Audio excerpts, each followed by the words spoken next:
Hello everyone and welcome back to my channel Learn with Priya Singh. I hope you all are doing great. Today in our statistics series, we will be discussing an important and one of the easiest concept, the central limit theorem, which is also called as CLT. CLT is one of the foundational concepts in statistics. And by the end of this video, you will have a clear understanding of what the CLT theorem is and how it works. So let's get started. In statistics, we often work with data sets. We have population and sample data. Now let's first understand what is a population and what is a sample. Population is often denoted by capital N. Population refers to the entire data set that you want to study, which is filled in orange color of this big circle. So everything that you want to study is called a population.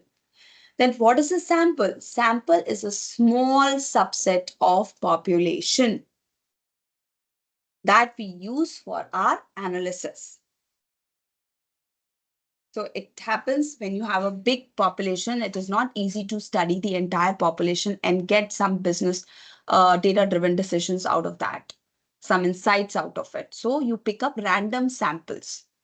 When I say random, that means without any bias. You are not selecting particular area, you're not selecting particular characteristics or traits of the users. So it should be purely random.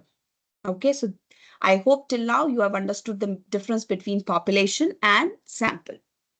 Okay, let's go further.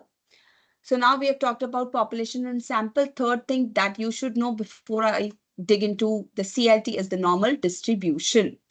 So normal distribution, we have already studied in the previous video. If you want to get more details, I request you to go to the statistics series and then you have a chapter 2 on normal distribution. So if you recall from that video, a normal distribution, the mean is centrally located. So if you have got 100 data points, let's say you are taking the weight of 100 people, and if you are plotting them, then you will have some people falling, you'll be having some people falling between the min and the max. That will be the range. But most of the people, if it's an adult, most of the people average, the data points will be centrally located. That means the mean is centrally located. And the data will be symmetrical. If you see on the right hand side and the left hand side, the data will be symmetrical around the mean. So this was the normal distribution. So now let's see how we bring the CLT into the picture. So you have a population, you have taken samples.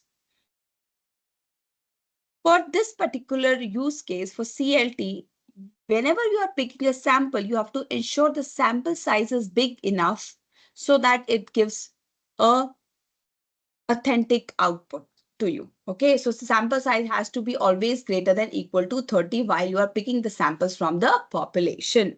So you have to take multiple samples, and let's say your samples is S1, S2 and up to Sn. So when you have picked up these samples with certain number of data points, which should be greater than equal to 30, then you have the numbers or the data points like this.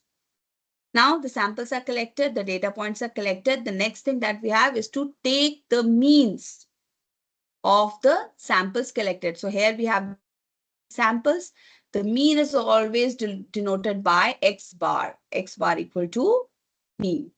So for all the samples collected, let's say for S1, the mean is x1 bar. For S2, it is x2 bar. Similarly for x3 up to xn.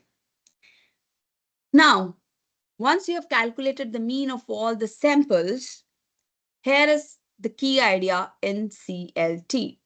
You plot the sample means. So if you start plotting the sample means on the x bar, on the x-axis, you will always see when the means are plotted, it will always follow a normal distribution or a bell curve, just like we discussed in the normal distribution. Okay, so the central limit theorem says that even if your population, even if the original population data is not normally distributed, as long as you take enough samples, how much? Sample size should be greater than equal to 30. If you take enough samples, it will always follow a normal distribution curve. Okay? It will always approach, the sample means will approach a normal distribution. And as you all know, the spread of these sample means is measured by the standard deviation, often referred to as the standard error while dealing with the sample means. So this is the spread. You calculate the difference from the mean. It's also called as standard error. Okay, so I hope this all makes sense to you. You understood what is a population, what is a sample, how the CLT fits when we have a large population, how taking the samples and calculating the mean follows a normal distribution. So just to quickly summarize, the central limit theorem tells us that regardless of the population of the original distribution, the means of the sufficiently large samples with a sample size of 30 or more, it will form a normal distribution. So this is why CLT is so important in statistics. It allows us to apply the properties of the normal distribution even to non-normal population as long as we take enough samples. Okay, so I hope this clears up the central limit theorem for you. And if you find this video helpful, please like, comment, and subscribe to the channel for more statistics content. I will see you in the next video. Thanks for watching.